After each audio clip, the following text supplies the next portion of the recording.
ಗಂಡು ಮಗುವಿಗೆ ಜನ್ಮ ನೀಡಿ ತಾನು ಮರು ಜನ್ಮ ಪಡೆದಿದ್ದಾಳನ್ನ ಮರು ಜನ್ಮ ಪಡೆದಿದ್ದಾಳೆ.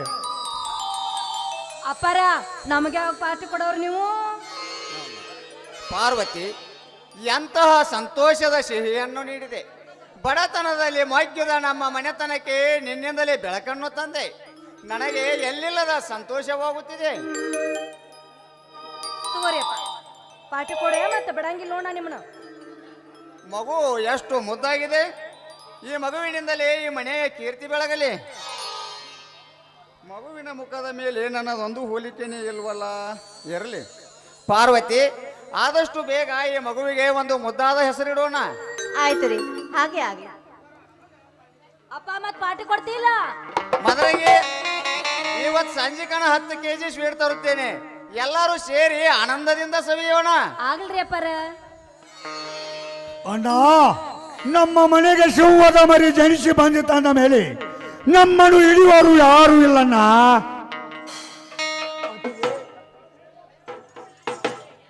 ಅತ್ತಿಗೆ, ನನಗೆಲ್ಲಿಲ್ಲದ ಸಂತೋಷ ಹುಕ್ಕಿ ಹರಿಯುತ್ತಿದೆ. ಅತ್ತಿಗೆ, ಹುಕ್ಕಿ ಹರಿಯುತ್ತಿದೆ. ತುಂಬಾ ಸಂತೋಷವಾಗುತ್ತಿದೆ ಅಣ್ಣ, ತುಂಬಾ ಸಂತೋಷವಾಗುತ್ತದೆ. ನನಗಿಂತಲೂ ನಿನಗೆ ಸಂತೋಷ ಜಾಸ್ತಿ ಆಗುತ್ತದೆ ಎಂದರೆ ಈ ಕೂಸು ನಿನ್ನ ರಕ್ತಕ್ಕೆ ಹುಟ್ಟಿರಬೇಕು. ನನಗೆ ಬಂದಿರುವ ಅನುಮಾನ ಈಗ ನಿಜವಾಯಿತು. ಕಷ್ಟ ದಿವಸದಿಂದ ನಡೆಯುತ್ತಿದೆ ಈ ನಿಮ್ಮಿಬ್ಬರ ಕಳ್ಳ ಕಪಟ ನಾಟಕ. ಅಣ್ಣ, ಏನು ನಿನ್ನ ಮಾತಿನ ಅರ್ಥ? ಬಾಯಿಗೆ ಬಂದಂತೆ ಮಾತನಾಡಬೇಡ. ಅರ್ಥ ಅನರ್ಥಗಳ ಬಗ್ಗೆ ನೀನು ನನಗೆ ಹೇಳಬೇಡ. ಮಾಯದ ಬಲೆಯೊಳಗೆ ಬಿದ್ದು ಈ ಸ್ವಚ್ಛಿನ ಸೂಳೆಯ ಜೊತೆ ಸರಸ ಸಲ್ಲಾಪವಾಡಿ ಬಿಸಿ ಗಾಳಿಯಲ್ಲಿ ಬೆಣ್ಣೆ ಕರಗಿದ್ದೆ ಎಂಬಂತೆ ನಿಮ್ಮಿಬ್ಬರ ದೇಹ ಸರಸವೇ ಈ ಸಂಬಂಧಕ್ಕೆ ಕಾರಣ.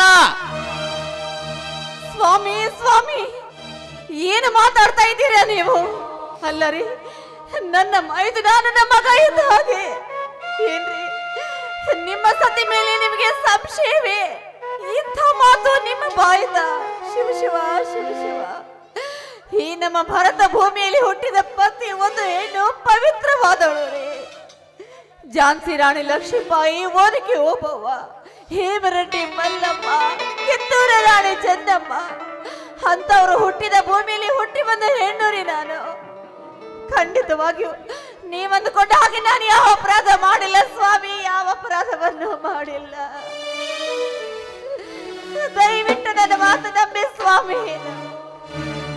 ಛೇ, ನೀತಿಗೆಟ್ಟ ಹೆಣ್ಣೆ, ಗಂಡ ಕಣ್ಣು ಮುಂದೆ ಇದ್ದಾಗ ಗರತಿ ನೀನಾಗಿ, ಇಲ್ಲದಿದ್ದಾಗ ಕಾಮ ನೆತ್ತಿಗೇರಿ ಪಲ್ಲಂಗದ ಮೇಲೆ ಚೆಲ್ಲಾಟವಾಡುವ ನೀನು ಗರತಿ.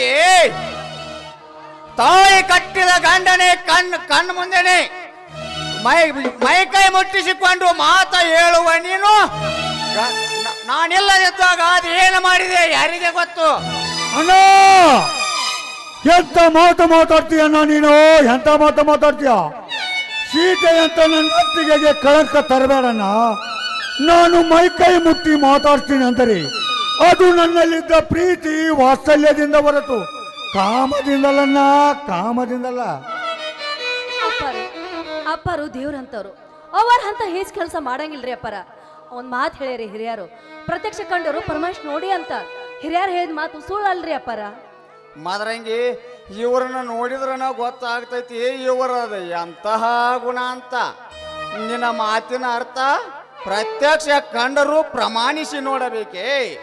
ಈಗ ಪ್ರತ್ಯಕ್ಷ ಕಂಡಿದ್ದೇನೆ, ಇದನ್ನು ಪ್ರಮಾಣಿಸಿ ನೋಡಿ ನನ್ನ ಕಣ್ಣಾರೆ ನೋಡಿ ನಾನು ಪಾಪಿಯಾಗಲಾರೆ.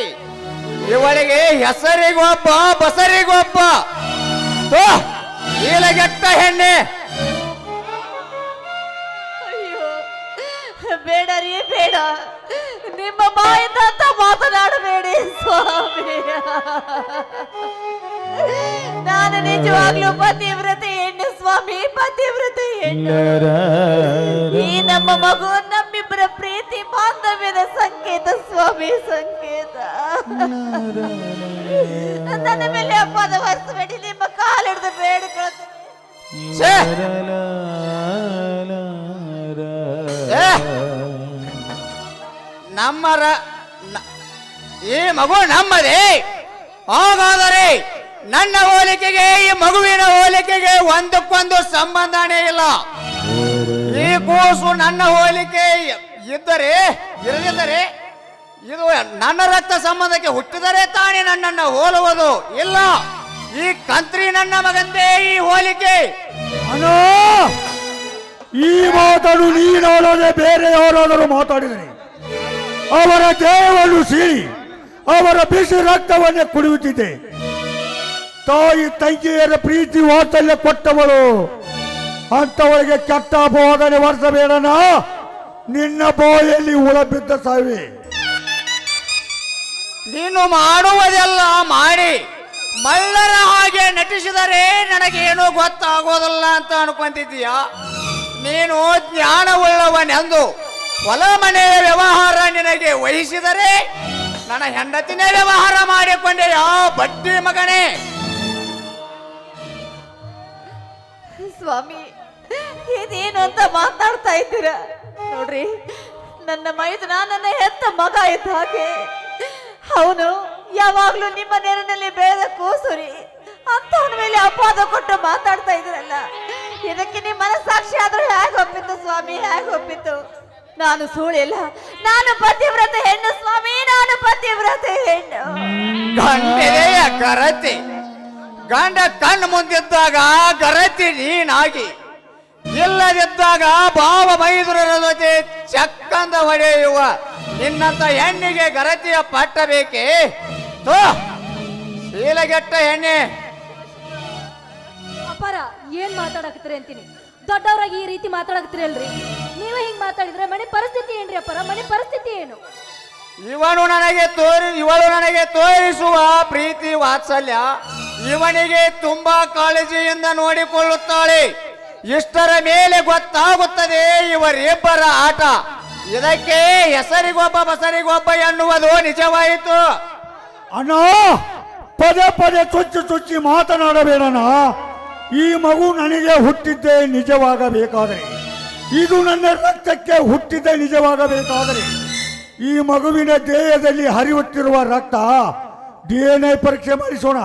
ಆವಾಗ ಯಾರದು ಸರಿ ಯಾರದು ತಪ್ಪಂತ ನಿನಗೆ ಗೊತ್ತಾಗುತ್ತದೆ. ಹೌದು ಸ್ವಾಮಿ, ಮೈದುನ ಹೇಳ್ತಿರೋ ಮಾತು ನಿಜವಿದೆ. ನಿಮ್ಮ ಅನುಮಾನ ಪರಿಹಾರವಾಗಿ ಸತ್ಯ ಏನು ಅಂತ ತಿಳಿಬೇಕಾದ್ರೆ ನನ್ನ ಮೈದುನ ಹೇಳಿದ ಹಾಗೆ ಈ DNA ಪರೀಕ್ಷೆ ಆಗ್ಲೇಬೇಕು. ಶಬಾಷ್, ಇಬ್ಬರು ಸೇರಿ ಚೆನ್ನಾಗಿ ನಾಟಕ ಮಾಡ್ತೀರಾ. DNA ಪರೀಕ್ಷೆ ಮಾಡಿಸಬೇಕೇ? ಇಬ್ಬರು ಸೇರಿ ಚೆನ್ನಾಗಿ ನಾಟಕ ಮಾಡ್ತೀರಾ. ಇಂಥ ನೀಚ ಕೆಲಸ ಮಾಡಿದ ನೀವು ಡಾಕ್ಟರ್ಗೆ ಹಣ ಕೊಟ್ಟು ಸುಳ್ಳು ರಿಪೋರ್ಟ್ ಬರೆಯಿಸಿ ನನ್ನ ರಕ್ತ ಈ ಮಗುವಿನ ರಕ್ತ ಒಂದೇ ಅಂತ ಹೇಳಿಸ್ತಿದ್ದೀರಲ್ಲವೇ? ಅಣ್ಣ, ನಾಳೆಕ್ಕೆ ದುಡ್ಡು ಕೊಟ್ಟು ಸುಳ್ಳು ರಿಪೋರ್ಟ್ ಬರ್ಸಲಿ. ಅದಕ್ಕೊಂದು ಸೂಕ್ತ ಪರಿಹಾರವಿದೆ. ನಾವೆಲ್ಲರೂ ಕೂಡ ದವಾಖಾನೆಗೆ ಹೋಗೋಣ, ಹೋಗಿ ರಕ್ತ ಚೆಕ್ ಮಾಡಿಸೋಣ. ಆವಾಗ ಯಾರದು ಸರಿ ಯಾರದು ತಪ್ಪ ಅಂತ ನಿನ್ನ ಅನುಮಾನದ ಭೂತ ನಿನ್ನನ್ನು ಬೆಟ್ಟು ಹೋಗುತ್ತದೆ. ಈ ಶಿವಶಂಕರನಿಗೆ ಬಂದಿರುವ ಅನುಮಾನ ಎಂದಿಗೂ ಸುಳ್ಳಾಗಿಲ್ಲ. ನೀನು ಜ್ಞಾನವುಳ್ಳವನೆಂದು ಮನೆ ವ್ಯವಹಾರ ನಿನಗೆ ವಹಿಸಿದರೆ ಅದರ ಜೊತೆಗೆ ನನ್ನ ಹೆಂಡತಿನ ವ್ಯವಹಾರ ಮಾಡಿಕೊಂಡೆ ಆ ಬಡ್ಡಿ ಮಗನೇ. ಛೇ ಛೇ, ನಿಮಗೆ ಸ್ವಲ್ಪ ಬುದ್ಧಿನೇ ಇಲ್ಲ. ನಾವೆಷ್ಟು ಹೇಳಿದ್ರು ಅರ್ಥ ಮಾಡಿಕೊಳ್ಳೋ ಶಕ್ತಿ ನಿಮಗಿಲ್ಲ ಅಂದ್ಮೇಲೆ ನಿಮಗೇನು ಹೇಳಿ ಏನು ಪ್ರಯೋಜನ? ಬೇಂಡನ ಎದುರಿಗೆ ಗಂಡನಿಗೆ ಬೆದರಿಕೆ ಹಾಕುವ ಮೊದಲನೆಯ ಹೆಣ್ಣು ನೀನೇ ಆಗಿರಬೇಕು. ನಾನು ಎಂದರೆ ಹೆದರಿಕೊಳ್ಳುವ ನೀನು ಎಂದು ನನಗೆ ಎದುರುತ್ತರ ಕೊಡುವುದರ ಮಟ್ಟಿಗೆ ಬಂದಿದೆ ಎಂದರೆ ಇದಕ್ಕೆ ಈ ನರಸಿಂಹನೇ ಕಾರಣ. ಇಬ್ಬರು ಸೇರಿ ನನಗೆ ಚಳ್ಳೆ ಹಣ್ಣು ತಿನ್ನಿಸ್ತಾ ಇದ್ದೀರಾ? ಅಯ್ಯೋ ದೇವ್ರಿ, ದಯವಿಟ್ಟು ನನ್ನ ಕ್ಷಮಿಸ್ರಿ. ಅದು ಏನೋ ಕೋಪದಲ್ಲಿ ಬಾಯಿ ತಪ್ಪಿ ಒಂದು ಮಾತು ಅಂದ್ಬಿಟ್ಟೆ. ಅದನ್ನೇ ಮನಸ್ಸಿಗೆ ಹಚ್ಕೊಳ್ಬೇಡಿ. ನಾನು ಅಂದಿದ್ದು ತಪ್ಪಾಗಿದ್ರೆ ನಿಮ್ಮ ಕಾಲು ಹಿಡಿದು ಬೇಡಿಕೊಳ್ತೀನಿ, ನನ್ನ ಕ್ಷಮಿಸಬೇಡಿ. ನಿನ್ನ ನಂಬಿಕೆಗೆ ಬೆಂಕಿ ಹಚ್ಚಿದ್ದೇನೆ. ಮೊದಲು ಇಷ್ಟೆಲ್ಲ ಆದ ಮೇಲೆ ಇನ್ಯಾಕೆ ನೀವು ಇಲ್ಲಿರುವುದು? ಮೊದಲು ಮನೆ ಬಿಟ್ಟು ತೊಲಗ್ರಿಬ್ಬರು. ಏನು, ನಾನು ಮುತ್ತೈದೆಯಾಗಿ ಈ ಮನೆಗೆ ಕಾಲಿಟ್ಟ ಹೆಣ್ಣು 5 ಮುತ್ತೈದೆ ಸೌಭಾಗ್ಯದ ಸಂಕೇತ ಹೊತ್ತ ನಾನು ಈ ಮನೆಯಿಂದ ಹೋಗು ಅಂದ್ರೆ ಹೋಗಲಾರೆ ರೀ, ಹೋಗಲಾರೆ. ನನ್ನ ಪ್ರಾಣ ಹೋದ್ರು ಸರಿ, ನಾನು ಇದೇ ಮನೆಯಲ್ಲಿ ಇರ್ತೀನಿ ಹೊರತು ಮನೆ ಬಿಟ್ಟು ಹೋಗಲಾರೆ. ನೀನು ಪತಿವ್ರತೆ ನಿಜವಾಗಿದ್ದರೆ ನಾನು ಹೇಳಿದ ಹಾಗೆ ಮಾಡುತ್ತೀಯಾ? ಹೇಳಿ ಅದೇನು ಅಂತ. ನನ್ನ ಪ್ರಾಣ ಬೇಕಾದ್ರೂ ಕೊಟ್ಟು ಅದನ್ನ ನಾನು ನಿಜ ಅಂತ ಸಾಬೀತು ಮಾಡ್ತೀನಿ. ಹೇಳ್ರಿ ಹೇಳ್ರಿ ಅದ್ಯಾವ ಮಾತು? ಹಾಗಾದರೆ ನೀನು ಪತಿವ್ರತೆ ಎನ್ನುವುದು ನಿಜವಾಗಿದ್ದರೆ ಏನು ಹುಟ್ಟಿದ ಕೂಸನ್ನು ಹೊತ್ತುಕೊಂಡು ಹೊತ್ತಿ ಉರಿಯುವ ಬೆಂಕಿಯೊಳಗೆ ನಿಂತು ನಾನು ಪತಿವ್ರತೆ ಪತಿವ್ರತೆ ಎಂದು ಸಾರಿ ಸಾರಿ ಹೇಳಬೇಕು. ಇದೇ ನನ್ನ ಪ್ರತಿಜ್ಞೆ. ಇದಕ್ಕೆ ನಿನ್ನ ಒಪ್ಪಿಗೆ ಇದೆಯಾ? ಆಯ್ತು ಆಯ್ತು ಸ್ವಾಮಿ, ಖಂಡಿತವಾಗಿ ಒಪ್ಪಿಗೆ ಇದೆ. ನಾನು ನೀವು ಹೇಳಿದ ಹಾಗೆ ಮಾಡ್ತೀನಿ. ನಾನು ಪತಿವ್ರತೆ ಎಂಬುದನ್ನ ನಾನು ಸಾಬೀತು ಮಾಡ್ತೀನಿ ಸ್ವಾಮಿ, ಮಾಡ್ತೀನಿ. ಹಾಗಾದರೆ ಇನ್ನು 2 ದಿನಗಳಲ್ಲಿ ನಮ್ಮ ಊರಿನಲ್ಲಿ ಜಾತ್ರೆಯವಿದೆ.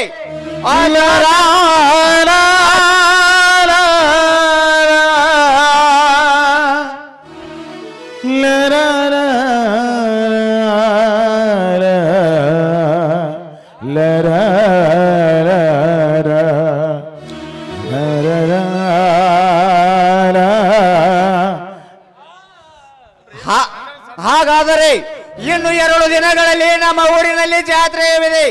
ಆ ಜಾತ್ರೆಯ ದಿನದಂದು ಅಗ್ನಿ ಪೂಜೆ ಮುಗಿದ ತಕ್ಷಣ ಆ ಬೆಂಕಿಯೊಳಗೆ ನೀನು ಹಾಯಬೇಕು. ನೀನು ಆ ಬೆಂಕಿಯೊಳಗೆ ಸುಟ್ಟರೆ ಸೂಳೆ ಎಂದು ಗೊತ್ತಾಗುತ್ತದೆ. ಆ ಬೆಂಕಿಯೊಳಗೆ ನೀನು ಸುಡದಿದ್ದರೆ ಗಂಡೊಳ ಗರತಿ ಎಂದು ಗೊತ್ತಾಗುತ್ತದೆ. ಅತ್ತಿಗೆ ಇದು ಕಲಿಯುಗ, ಇಲ್ಲಿ ಎಲ್ಲರೂ ಒಂದೇ. ಈ ಬೆಂಕಿಯಲ್ಲಿ ಏನೇ ಇಟ್ಟರು ಸುಡುವುದು ಅದರ ಧರ್ಮ. ಇದಕ್ಕೆ ನೀವು ಒಪ್ಪಿಕೊಂಡಿರೋದು ನನಗೆ ಸರಿಯಿಲ್ಲ. ಇಲ್ಲ ಮೈದುನ, ನಾನು ಇದಕ್ಕೆ ಒಪ್ಪಿಕೊಳ್ಳಲೇಬೇಕು. ನಮ್ಮಿಬ್ಬರ ಸಂಬಂಧ ಏನು ಅಂತ ಈ ಸಮಾಜಕ್ಕೆ ತಿಳಿಯಬೇಕಾದ್ರೆ ನಾನು ಈ ಅಗ್ನಿ ಪರೀಕ್ಷೆನ ಎದುರಿಸಲೇಬೇಕು. ನನ್ನನ್ನು ಯಾರು ತಡೆಬೇಡಿ ಸ್ವಾಮಿ, ನೀವು ಹೇಳಿದ್ದಕ್ಕೆ ನಾನು ಸಿದ್ಧಳಾಗಿದ್ದೇನೆ. ಅವರ ಮೆಚ್ಚಬೇಕ್ರಿ ನಿಮ್ ಧೈರ್ಯಕ್ಕೆ ಅಂತೀನಿ. ಅವ್ರು ಹೇಳ್ದಂಗ ಆಗ್ತೀರಿ. ಬರ್ರಿ ನನ್ನ ಮನ್ಯಾಗಿರಾಕತ್ರ. ಹಾಗಾದ್ರ ಇನ್ನು ಇಬ್ಬರಿಗೂ ನಿಮಗೆ ಈ ಮನ್ಯಾಗ ಜಾಗ ಇಲ್ಲ. ಮೊದಲ ಜಾಗ ಬಿಟ್ಟು ಖಾಲಿ ಮಾಡ್ರಿ ಇಲ್ಲದ. ಅಣ್ಣ, ಅತ್ತಿಗೆ ಎಲ್ಲಿಗೆ ಹೋಗಬೇಕು ನನಗೆ ಒಂದು ತಿಳಿಯತ್ತಾಗಿದೆ. ಅಪ್ಪರ ಯಾಕೆ ಚಿಂತೆ ಮಾಡ್ತೀರಿ? ನಮ್ಮ ಮನೆ ಇಲ್ಲೇನ್ರಿ? ಬರ್ರಿ ನನ್ನ ಮನ್ಯಾಗ ಇರಾಕತ್ರ ರೀ. ಬೇಡಮ್ಮ ಮದುವೆ ಬೇಡ, ಇದು ನಮಗೆ ಬಂದ ಸತ್ವ ಪರೀಕ್ಷೆ ಅಮ್ಮ. ದಯವಿಟ್ಟು ನಮ್ಮನ್ನ ತೊಡಿಬೇಡ. ಆ ಭಗವಂತ ಯಾವ ದಾರಿ ತೋರಿಸ್ತಾನೋ ಆ ದಾರಿಗೆ ನಾವು ಹೋಗ್ಲೇಬೇಕು. ನಮ್ಮ ಪಾಡಿಗೆ ನಮ್ಮನ್ನ ಬಿಟ್ಟು ಬಿಡಮ್ಮ. ಚಿಂತಿಸಬೇಡ ಅತ್ತಿಗೆ, ಚಿಂತಿಸಬೇಡ. ಎಲ್ಲಿಯಾದರೂ ಒಂದು ಮೂಲೆಯಲ್ಲಿ ಗುಡಿಸಲು ಹಾಕಿ ನಿಮ್ಮನ್ನು ಹಾಗೂ ಈ ಮಗುವನ್ನು ಜೋಪಾನ ಮಾಡುತ್ತೇನೆ. ಸತ್ಯದ ಕಾಲ ಸಮೀಪದಲ್ಲಿದೆ. ಮಗನಿಗೆ ನೀನಿನ್ನು ಮನೆಗೆ ಹೋಗು. ಅತ್ತಿಗೆ ನಡೆಯಿರಿ, ಮುಂದಿನ ದಾರಿಯನ್ನು ನೋಡೋಣ. ಆಗ್ಲಪ್ಪ, ನಡಿ ಹೋಗೋಣ. ಜನಕನ ಮಾತಾ ಶಿರದಲ್ಲಿ ಧರಿಸಿದ, ಜನಕನ ಮಾತಾ ಶಿರದಲ್ಲಿ ಧರಿಸಿದ ಅನುಪಮ ರಘುರಾಮ. ಓ ತ್ಯಾಗವೇ ನಿಜ ಧರ್ಮ. ಓ